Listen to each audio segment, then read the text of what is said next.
A lot of people do not understand narcissistic collapse for what it is. They think, oh, when a narcissist falls apart, when they collapse, they stop abusing others. When that's not what happens. Their abuse gets worse. Why? Well, their old ways of functioning do not serve them anymore. For example, the image they had projected to the world is shattered into pieces. They cannot pull wool over people's eyes so easily. Their old tricks do not function the same way. So, what do? Well, they become a nastier version of themselves. People can see through their facade since they become so impatient, very messy to be around. Everybody wants to do nothing with them. And that is when they show these classic post collapse behaviors that I have witnessed myself. Hi, I am Danish, a narcissistic abuse recovery professional. Today's focus will be on 7 behaviors that often follow after a major narcissistic collapse. Let me say it as it is. A narcissist abuse stops only when they die. That sounds harsh, but I have experienced that, witnessed that with my narcissistic grandfather, who was psychopathic in nature as well.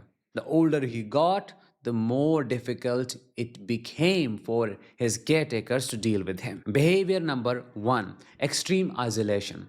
A collapsed narcissist runs away from social events. They do not want to interact with anybody. They look depressed. They are sad. They're not talking a lot. Why? What changed? Well, they feel weak. They feel fragile. They feel vulnerable. And they do not want to be perceived as such. Suppressed shame still rules their state, and that is what dictates how they are going to behave. They may not want to talk to you. You may try to persuade them. Let's visit your brother. Let's visit your sister. No, no. Extreme irritation, agitation. They will throw tantrums if you pressure them a little bit more. They will give you many excuses, but the truth is they're afraid of that attention because now there is a bad association with it.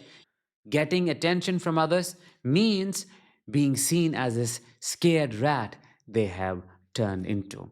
Attention now is associated with bad kind of exposure, which is why you will get to see extreme isolation from others. Behavior number 2, rage outbursts. Even though a narcissist rages very easily, a collapsed narcissist is always boiling, is always simmering. There's something going on underneath the surface, and one touch, one tap brings it out. They cannot control their tongue anymore. They'll harass you, they'll tear you apart through their words. They'll say the nastiest things, they'll bring up your past. They might even physically abuse you, harass you. I'm talking about all types of narcissists. At this point, covert, overt does not matter. It's like a wild animal who has been hurt and is trying to lick its wounds. You interrupting, you saying something that makes them aware of their true state is like pouring salt over their wounds, their injuries. That's not what they like. So they definitely attack you. And that attack is something else. It's not like a normal narcissist getting angry at you, yelling. It's like a beast comes out. That is when you see those eyes turning black. That is when it feels like you're dealing with a demonic spirit. That's when you feel like they have left their body, and what is left behind is a vessel occupied by something that is not human. Why do they rage so easily and so much? Well, to hide their real feelings of vulnerability and weakness. They cannot make peace with what they have become. They cannot accept that this is human condition. Every person has to face the same fate. No, they'll fight it.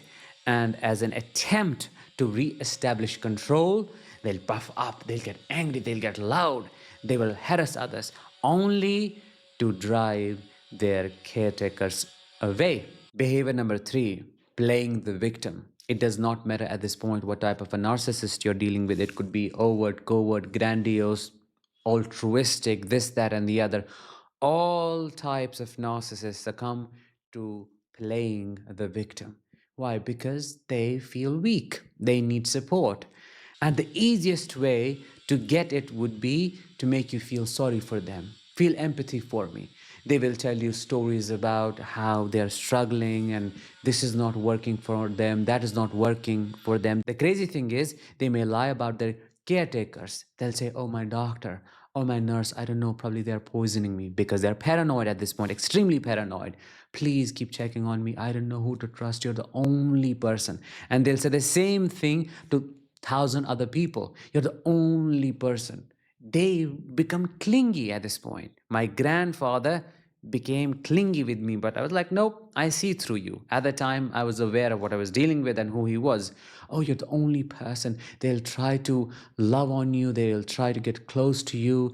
They might even promise some part of their inheritance. They might say, oh, if you stay here with me, I'm going to give you this, I'm going to put your name in my will, or I'll do that. They'll future fake you a lot. They'll build you up only to bring you down. They are selfish. They need support. So they will essentially play the same game with everybody. Behavior number 4, compulsive self pity. I've seen that a lot in my late grandfather. He would revivify or recall positive moments from his past. He would say things like, oh, when I was young, people would get terrified of me. When I would come back, my children would hide in corners. My wife, she would never talk back to me. When I was young, I used to complete these many tasks in a single day. Can you believe that? And today, look at me. A blow of wind can break my bones. Literally, these are the words. I don't know what happened. This is the gap. This is the delusion. This is the psychosis. This is the crazy part. This is the delusional denial. I don't know what happened to me. I don't know how I got this old. How everybody gets this old. This is your destiny, this is your fate. You lived your life, you are in your 90s, and you're saying how I got this old. How stupid must you be? And they say narcissists are clever and intelligent. This is the truth of life. Everybody understands it, and you keep complaining, oh, they will self-pity a lot. It could be a grandiose narcissist, as I said, an overt, covert, any type of narcissist. Self-pity becomes a major part of their post-collapse behavior. They keep crying.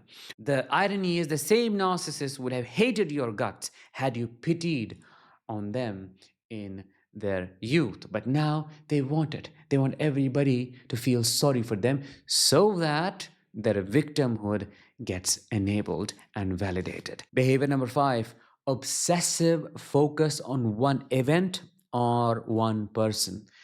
Quite delusionally, that narcissist may believe a person, which could be their partner, their child, anybody, their boss, for their collapse. Oh, he or she is the reason why I am this way. No, your age is the reason. No, no, no. It's not my age. It's them. Oh, your behaviors are the reason. No, don't even talk about that. It's them. They will keep projecting it on the other people until their last day. And the most dangerous thing, the shocking thing about all of this is that they sound so sure. It's almost psychotic. They believe what they are saying. They will sound convinced that, yes, I was attacked. They planned behind my back. Or my wife, she gave me something, my food. My husband, he conspired against me. My son, he wants my wealth, which is why he's waiting for me to die. And that's never going to happen. I can tell you, they're still buying me the wrong stuff. My caretakers, they want to steal away my money, but I'm not going to let that happen. They should know who they are dealing with. So these are all delusions induced by their paranoia at this point. They become paranoid, obsessed with that one person, and then they even plot revenge. If they see that person, that could be a relative or son, and that son may not even have a clue, but will get attacked, may even get cut off. You're getting nothing from me. Why? Because you're the reason why I'm this way. That son, that poor daughter may never be able to make sense of why, but that's how it is. I have seen it. Behavior number 6, sudden health complaints. They can feign extreme health conditions. Oh, I am having a heart attack. Come visit me. If you, let's say, choose to go no contact with such a parent and you're like, I'm done, I do not want to be around you, you are taking advantage of my empathy, go find support somewhere else. Then you will get a text from your friend, from somebody else, or they will text you and say, you need to be here right now, or else you will never be able to talk to me. You will never see me again. Why? Why, mom? Because I'm having a heart attack. I won't be here anymore. Then you run. You're like, no, oh my goodness, how bad am I to abandon them? Let me go and fix the situation. You rush to the hospital only to find out that it was fake, it was orchestrated, it was a created situation, a fabricated situation, only to rile you up, only to cause you a lot of emotional trauma and re-establish control in such an extreme way. They may also fake health conditions all the time, talk about, oh, this is hurting, that is hurting, so that you keep asking, okay, what do you need? Who do we need to go to? What doctor do you want to visit? Okay, let's fix it. They will want you to keep working 24/7. What does that do? Well, that makes him feel important in a sadistic way. Number seven, and the last one, ruthless blame shifting. They will say the most horrible things. That narcissist could be on their deathbed, moments away from being completely shut down, and still will be as nasty as they were before when they were young, or even worse. And the surprising thing is, the person they rejected the most will be the one who they will need the most. You know who I'm talking about, the scapegoat. The golden child won't be found anywhere. They will burden the scapegoat with all the responsibilities, and then on top of that, will criticize them. Oh, you're not doing this properly, you're not doing that properly. What will the narcissist do? Quite blindly support the golden child still and will harass the scapegoat child. How do I know this? Countless examples. It shocked me when I saw it happening again and again. This narcissist is dying on the deathbed. I mean, at least they could just be, calm, normal. If they do not have anything nice to say, they could at least keep their mouth shut, but no. They say the most horrible things. They say things like, you're a mistake. I regret giving birth to you. I feel ashamed of being a parent to you. I do not want to be associated with you. Don't come to my funeral. All these nasty things. And what does the scapegoat do? Says nothing back. They are disheartened, they're hurt, but at that point, it's their closure. They're like, oh, fine, I'm not shocked. This is who you have been. So, okay, show me more. I already expected this. Which one of these behaviors have you personally witnessed in the collapsed narcissist that you had to deal with? Let me know in the comments. With that, let's bring this episode to an end. Thank you so much for listening, and I hope I was able to help. I will talk to you in the next one. Until then, as always, let the healing begin, and happy Christmas.